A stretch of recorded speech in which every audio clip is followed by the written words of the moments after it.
और जैसे मैंने भी हरियाणा के मुख्यमंत्री का जिक्र किया, उन्होंने कहा कि मैं जाट पहले हूँ और मुख्यमंत्री बाद में हूँ। आज ठीक उसी प्रकार से जब जाटों की बेटियों का शोषण हुआ है, मैं तो जाटों की नहीं कहता, मैं तो देश की बेटी कह रहा हूँ। हाँ, मैं तो देश की बेटी कह रहा हूँ, मिशन के। हाँ हाँ मैं नमस्कार, मैं राहुल नागपाल और आप देखना शुरू कर चुके हैं हमारा यूट्यूब चैनल जिसका नाम है बोल 85। मैं जंतर मंतर पर हूं और जंतर मंतर पर जैसा कि आपको मालूम है कि देश की रेसलर बेटियां जो हैं वो न्याय की मांग को लेकर के बैठी हैं। मेरे साथ भीम आर्मी के चीफ और आज़ाद समाज पार्टी के राष्ट्रीय अध्यक्ष चंद्रशेखर रावण मौजूद हैं, हमारे पुराने साथी हैं। रावण भाई, 1 महीना गुजर गया, कब तक खुले आसमान के नीचे? देखो, मैं मानता हूँ कि सरकार में अगर जरा सी भी नैतिकता होती, आपने अगर ब्रजभूषण शरण सिंह के स्टेटमेंट्स, उन्होंने कहा प्राइम मिनिस्टर कहेंगे तो मैं इस्तीफा दे दूंगा, जेपी नड्डा कहेंगे तो मैं इस्तीफा दे दूंगा, तो मैं ये समझ पा रहा हूँ कि अगर सरकार में नैतिकता होती, सरकार न्याय में मदद करना चाहती, सरकार अगर अपराधी का संरक्षण ना कर रही होती, तो अब तक परिणाम कुछ और होते। ये 1 महीना इसलिए लगा है कि सरकार जिद करके बैठी है कि वो अपने वोट के नफा नुकसान को देखते हुए इन बच्चों को न्याय नहीं देगी और इनके न्याय की आवाज़ को कमज़ोर करने का प्रयास करेंगी। आप और मैं बेहतर जानते हैं कि सड़कों पे आदमी कब आता है। सड़कों पे आदमी तब आता है जब वो निराश हो जाता है, जब नाउम्मीद हो जाता है कि अब तो न्याय नहीं मिलेगा। अब क्या करना पड़ेगा? अब जनता के बीच जाना पड़ेगा। ये खिलाड़ी है, एक रिस्पेक्ट है, एक पहचान है, उसके बाद ये जनता के बीच आए हैं। और ये कोई खुशी से नहीं होंगे यहाँ, क्योंकि जिस तरह की सुविधा है, जिस तरह का माहौल, जिस तरह का एटमॉस्फेयर वहाँ मिलता है, उनको प्रैक्टिस के लिए जाना पड़ता है, तमाम तरह की चीज़ें उन्होंने मुझसे बताया भी।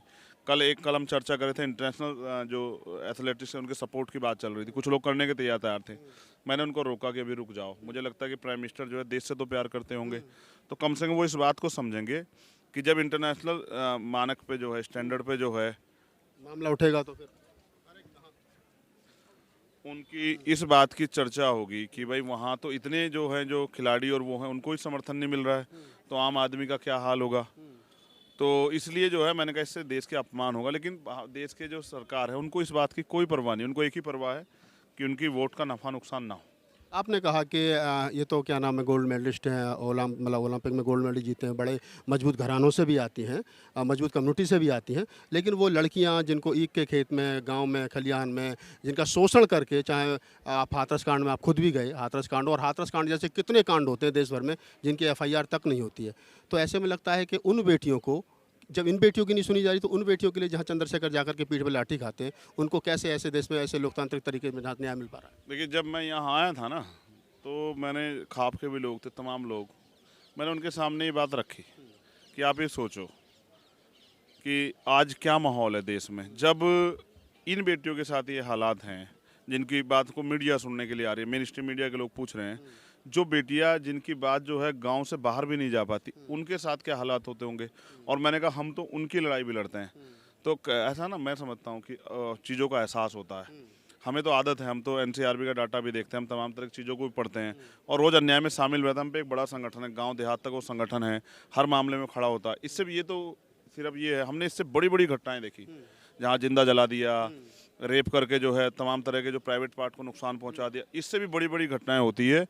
उन सब के लिए भी हम लोग लड़ते हैं। मगर मैं समझता हूँ ना कि कानून ताकतवर लोगों के काबू में है और पुलिस क्योंकि पुलिस सरकार की होती है, वो सरकार के हिसाब से काम करती है। तो पॉलिटिकल पावर हम लोगों के पास ना होने के कारण, या लंबे समय से पॉलिटिकल पावर से समाज के दूर रहने के कारण जो है ना, वो न्याय वो नहीं मिल पा रहा है। और बहुत सारे मामलों को तो झूठा घोषित करके, क्योंकि मैं वकील भी और मैं जानता हूँ कि जिस तरह से जो है एविडेंस टेम्परिंग होता है, या फिर बाद में जो है गवाह हॉस्टाइल हो जाता है, बहुत सारी चीज़ें, और बाद में कह दिया जाता है कि ये मुकदमे झूठे थे। बहुत न्याय इतना आसान नहीं है। कहा जाता है कि देरी से मिला हुआ न्याय भी अन्याय के बराबर ही होता है। हाँ, बिल्कुल सहमत हूँ। अगर आज देरी हो रही है, ये अन्याय ही है। अच्छा, आप सोचें ना, मैं यहाँ हूँ, हमारे बहुत सारे लोग यहाँ हैं, वो बच्चे हैं, अगर सब कुछ आसानी से इजीली हो रहा होता तो शायद इतने लोग जो समय ख़राब हो रहा है तो वो शायद ना होता। अभी आपने कहा कि पॉलिटिकल पावर जो है वो हमारे हाथ में नहीं है, शायद इसलिए जो है हम थोड़ी सी दिक्कतें हो रही हैं। हरियाणा में मिर्चपुर कांड हुआ, गोहाना कांड हुआ, उस समय पर जनजाति के लोगों ने, दलितों के घरों पर आग लगा दी गई महज कुत्ता भौंकने पर। उस समय पर हरियाणा के मुख्यमंत्री जाट कम्युनिटी के हुआ करते थे और उन्होंने कहा कि मैं जाट पहले हूँ और मुख्यमंत्री बाद में हूँ। तो आप समझिए कि जाति का संरक्षण तो अपराधियों के साथ होता है ना। अगर जाट मुख्यमंत्री या जाट अपराधी हैं तो फिर उनका संरक्षण था, अगर आज ठाकुर मुख्यमंत्री और ठाकुर अपराधी तो संरक्षण तो था। तो ऐसे इन दोनों बातों में कुछ सही मानते हो क्या, ये बताओ? नहीं, मैं तो नहीं मानता। अगर नहीं मानते तो इसी का तो विरोध है होना चाहिए ना भाई। जब मिर्चपुर गोहाना, जिसके लिए आप कई दिनों से बात कर रहे हैं, मैं सुनता भी रहता हूँ, तब मैं तो नहीं था। मगर आप सोचोगे उस समय के नेता बहन जी वगैरह ने क्यों नहीं किया, जाटों को अलग कर देते अपनी पार्टी से कि नहीं भाई तो जाटों ने वो कर दिया है। आप तो 85 लगाते हो ना अपने चैनल पे, ये 85 कौन है मुझे जरा एक बार समझाओ। SC ST OBC माइनॉरिटी तो ये जाट कौन सी उसमें आते हैं, ये ओबीसी मानते ही नहीं ना तो सर। मैं क्या कह रहा हूँ, मान तो वो छोड़ दो ना, आप इस बात को फिर समझो। छोटू राम सर, सर नहीं सर छोटू राम की और डॉक्टर अम्बेडकर की जो मित्रता थी, जो छोटू राम ने कभी कहा पत्रकारों से कि मुझ में डॉक्टर अम्बेडकर में सिर्फ इतना फर्क है कि मैं हुक्का पीता हूँ, वो हुक्का नहीं पीते, तो आप समझिए कि वो मित्रता दोबारा बनेगी। बने प्रयास करना पड़ेगा। अगर आप स्वार्थ के साथ जाओगे, जैसे बहुजन समाज पार्टी के जो अब तक मेन स्ट्रीम मीडिया पे जो वो थे ना प्रवक्ता, वो धर्मवीर सिंह हैं, वो किस कम्युनिटी के हैं, जाट है। जाट है। तो मैं यही बात आपको समझा रहा हूँ कि जो लोग तैयार नहीं थे मानसिक रूप से, जब उनके साथ उनका अवसर आएगा तो वो भी तैयार होंगे। किसान कमेरे ये जब एकजुट होंगे, सर छोटू राम और बाबा साहब अम्बेडकर और तमाम जो वो लोग जो मानवता में विश्वास रखते हैं, देखो जब किसी के साथ अन्याय होता है ना तो वो पीड़ित होता है, और किसी भी पीड़ित की मदद करना वो बहुत ज़रूरी है। मैं समझता हूँ ना, ये हमने प्रयास किया है कि एकता बने, इसके परिणाम आप देखना बड़े सकारात्मक आएंगे। और साहब काशीराम ने प्रैक्टिकल किया था, उन्होंने ये बात कही भी है कि भाई जो लोग किन्हीं वजह से जानकारी ना होने के कारण या जाति के दम के कारण आपका शोषण कर रहे हैं, कल मैं इन्हीं को आपके साथ खड़ा कर दूंगी, आपकी सुरक्षा करेंगे। मैं तो साहब के काम को आगे बढ़ा रहा हूँ, मैं तो बाबा साहब और सर छोटू राम काम को आगे बढ़ा रहा हूँ। मैं मानता हूँ एक परिवर्तन एक दिन में नहीं होता है, परिवर्तन के लिए समय लगता है, और उस समय को वो समय भी तब उस समय के साथ भी ना परिवर्तन की प्रक्रिया पे, यानी कि आचार विचार बोलचाल सहयोग ये भी चलता रहना चाहिए। हम वही काम को कर रहे हैं, और मेरा मानना है आज नहीं तो कल, क्योंकि एक एक करके पिटने से अच्छा है सब लोग मिलकर ताकत हासिल करके पीटने वाले का इलाज करते हैं। ये परिवर्तन होंगे।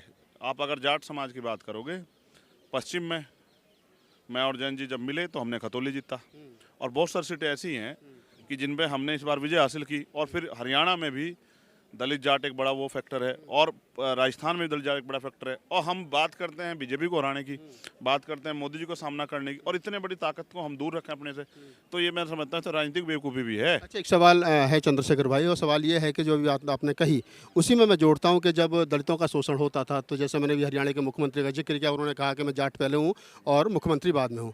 आज ठीक उसी प्रकार से जब जाटों की बेटियों का शोषण हुआ है, मैं तो जाटों की नहीं कहता, मैं तो देश की बेटी कह रहा हूँ। हाँ, मैं तो देश की बेटी कह रहा हूँ, मिशन के। हाँ, मैं ये बात कहते हो ना, नहीं, मैं तो देश की बेटी कह रहा हूँ, और करनी में फर्क है। मैं तो देश की बेटी कह रहा हूँ। लेकिन फिर आज जब वो पंचायत करते तो आज दूसरे वाले ही पंचायत कर रहे हैं। आज ठाकुर समाज के लोग, करणी सेना जो पंचायत कर रही है और ऐलान कर रहे हैं कि अगर राकेश टिकैत के पास में 4 लाख ट्रैक्टर है तो हमारे पास भी ट्रैक्टर है, तो अपराधियों के पक्ष में तो पंचायत हो ही रही है ना। तो ये कौन से लोग हैं? चाहे हाथरस कांड में मनीषा वाल्मीकि के चक्कर में जब आप गए थे तो आपको भी चैलेंज किया गया, आज ब्रजभूषण सिंह को बचाने के लिए उसकी जाति के लोग आ रहे हैं, तो ये किस तरफ जा रहा है लोग?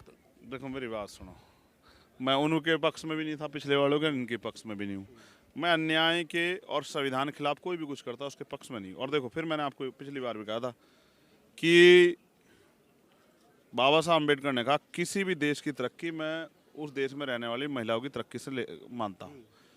तो हम अपनी ड्यूटी को अदा करें। और देखो जो भी गलत होगा, जैसे आपने कहा कि उस समय के मुख्यमंत्री ने कहा भाई मैं पहले ये हूँ, तो मुख्यमंत्री तो यहाँ हमारे भी रहे हैं, उन्होंने तो नहीं कहा कि पहले हमारे। तो मैं समझता हूँ ना, देखो धीरे धीरे बात समझ में आती है।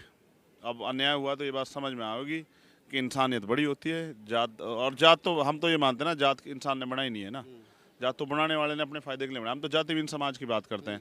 अच्छा आप ये देखो, यहाँ कोई कह रहा है कि मैं जाट, वो कह रहे हैं हम किसान हैं, और कह रहे हैं फिर हम कमेरे हैं, मजदूर हैं। तो वो जो नैरेटिव बहुत लंबे समय से बनाएगा। और देखो मेरी बात सुनो, व्यवस्था पढ़ोगे ना तो आपको एहसास हो जाएगा कि इसके पीछे भी बहुत सारे लोग थे जिन्होंने ये व्यवस्था में जाति के आधार पर ऊंच नीच खड़ी करी, और जिससे जो है ये व्यवस्था ऊंच नीच की शोषण की बनी रही। और हर चीज़ का एक अंत होता है राहुल भाई, इसका भी अंत होगा। अच्छा, आपको क्या लगता है बाबा साहब ने जो बात कही 21वीं सदी हमारी है और मैं जातिहीन समाज की स्थापना करना चाहता हूँ, और जातिहीन समाज बनेगा, तो आपको क्या लगता है बाबा साहब झूठे हो जाएंगे क्या? बाबा साहब 1000 साल बाद भी सच्चे रहेंगे, ये सच है। यहाँ पर मैं बेहतर तरीके से जानते, क्योंकि मैं भी उसी रास्ते से आया हूँ जिस रास्ते से आप हैं। एक रास्ते से आए नहीं, जो रास्ता मिशन मूवमेंट का आपका, वो हम दोनों ने साथ साथ संघर्ष भी किया है। मेरा असल में कमीशन नहीं मानता है, जब कोई बात नहीं हो जाता ना, कभी कभी ये धंधा पानी चलाना होता है तो आदमी ये भी भूल जाता है किसी के संघर्ष को गाड़ देना इतना आसान है। अब लास्ट सवाल यही है कि मैं अभी इसका हम इंटरव्यू का समापन की ओर है। सवाल यही है कि जो लोग पिट रहे हैं, जब दलित पिट रहा था तो मजा ले रहे थे। जब मुसलमान पिट रहा था तो कह रहे थे तो पाकिस्तानी अच्छा है, NRC ये लग जाएगा। जब दलित 2 तारीख को 2 अप्रैल को खड़ा था तो कह रहे थे इनका इलाज हो जाएगा, इलाज बंद जाएगा। अब इनका इलाज बंदा है, फिर कल को किसी दूसरे का इलाज बंदेगा। मनुवाद की लाठी से बच कोई नहीं रहा, बारी बारी से सब पिट रहे हैं। बचने का ही नहीं, मनुवाद तो ना अपने इकट्ठा होने की जरूरत है या फिर ताली बजाने की जरूरत देखो अब समझो, जो बात आपने कही ना, जब सीएन पर एनआरसी आया तो भी हम खड़े थे, बाकी लोग चैन से सो रहे थे, है? हमने मुकदमे हम करवाए। जेल गए हैं जी। जब 2 अप्रैल का हुआ तो भी हम लोग जेल में थे, तो भी हम लोग लड़ रहे थे। जब किसानों का तो भी हम लोग लड़ रहे थे, और आज अगर अन्याय हो रहा है तो भी हम लड़ रहे हैं, और हाथरस पे भी हम लोग लड़ रहे थे। आपको याद होगा हाथरस पे जैन चौधरी जी गए थे, आपको याद है? पता है मुझे, मैं वहीं था। और लाठियां पड़ी उनको। तो आज मैं इस समाज के एहसानों कैसे वो कर दूं? आप समझो मेरी बात को, मैं आपको क्या बता रहा हूँ। मैं वो काम कर रहा हूँ जिस काम से एकता बनेगी, और मेरी बात को आप याद रखना, परिणाम एक दिन में नहीं आते हैं।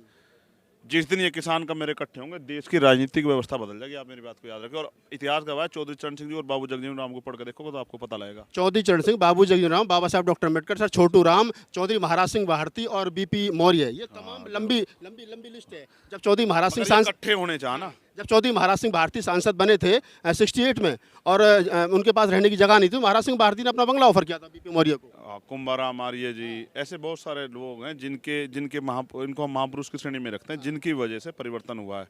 और मैं समझता हूँ ना, जैसे महामना राम सुवर्मा जी हैं, तो इन लोग इस समाज जब कोई जगदेव बाबू कुशवाहा, हाँ, कपूर जन्ना कपूर ठाकुर, इनकी वजह से क्या हो ना, समाज में भी चेतना आती है।